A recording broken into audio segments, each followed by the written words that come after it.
Rp600.000. Untuk sebagian orang, itu mungkin hanya uang makan siang.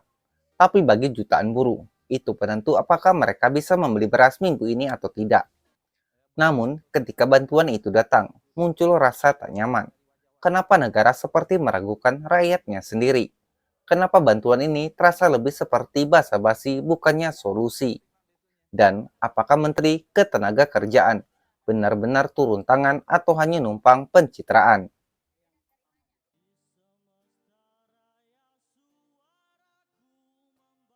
Pemerintah menggelontorkan bantuan subsidi upah atau BSU tahun 2025. Nilainya Rp600.000 per orang. Targetnya pekerja formal bergaji di bawah UMK dan aktif sebagai peserta BPJS Ketenagakerjaan. Tujuannya mendorong daya beli dan mengurangi tekanan inflasi. Tapi satu pertanyaan menggelayut di tengah publik. Rp600.000 untuk 2 bulan. Itu bantuan atau pelecehan martabat buruh? Menteri Ketenagakerjaan Yasserli berdalih bahwa ini adalah perintah langsung Presiden Prabowo untuk meningkatkan kesejahteraan pekerja. Namun faktanya, BSU 2025 hanya diberikan sekali. Sekali pencairan 2 bulan lalu selesai.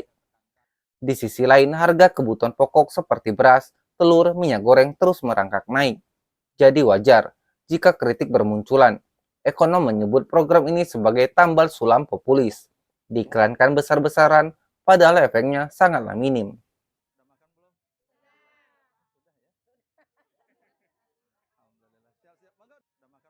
Menteri Yasserli berkunjung ke kantor pos Makassar.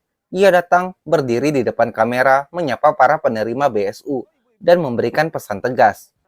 Gunakan bantuan ini untuk hal yang produktif. Jangan dipakai main judi online. Sekilas terdengar bijak, tapi publik tak tinggal diam.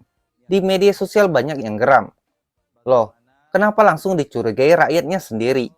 Kalau takut buat judi online, kenapa nggak kasih dalam bentuk voucher sembako saja?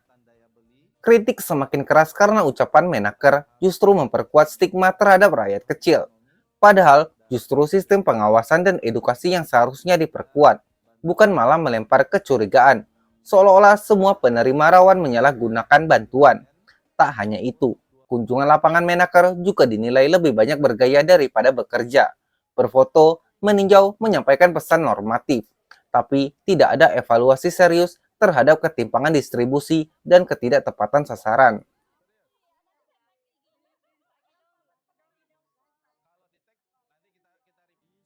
Secara data, hampir 16 juta pekerja ditargetkan menerima BSU 2025.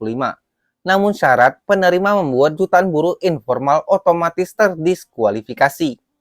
Padahal mereka justru kelompok yang paling rentan.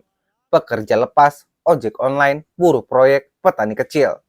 Mereka tidak terdaftar di BPJS, tidak memiliki slip gaji, dan akhirnya tidak masuk skema bantuan. Pertanyaannya, bukankah negara seharusnya hadir untuk yang paling membutuhkan, bukan hanya yang terdaftar? Program ini juga minim transparansi. Tak ada sistem banding bagi mereka yang berhak tapi tidak menerima. Tak ada mekanisme terbuka untuk mengawasi potensi penyalahgunaan dana di tingkat lokal. Dan Menaker, ia hanya mengatakan semua sudah sesuai prosedur. Apakah kita sedang bicara tentang bantuan kemanusiaan atau hanya soal distribusi angka di Microsoft Excel?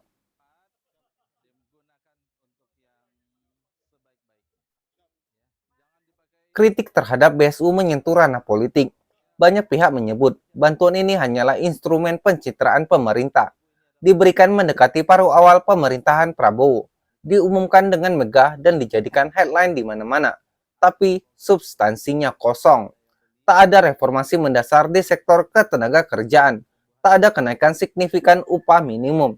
Tak ada langkah konkret membenahi hubungan kerja yang timpang antara buruh dan perusahaan. Yang ada hanyalah Rp600.000 sekali bayar dan selamat tinggal. Bahkan kritik diarahkan kepada Menteri Yasserli sendiri. Sebagai profesor di bidang teknik yang mendadak memimpin urusan ketenagakerjaan, ia dinilai minim pengalaman di lapangan buruh.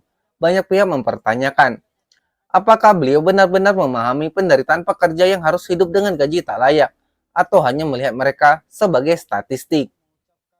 Kalau kamu merasa BSU hanya basa-basi bukan solusi, suarakan pendapatmu di kolom komentar. Kalau kamu termasuk yang tertinggal dari sistem ini padahal berhak, ceritakan pengalamanmu. Like dan subscribe channel ini agar makin banyak suara kritis yang terdengar. Dan jangan lupa aktifkan notifikasi, karena kebijakan publik seharusnya dibentuk dari realitas, bukan dari pencitraan.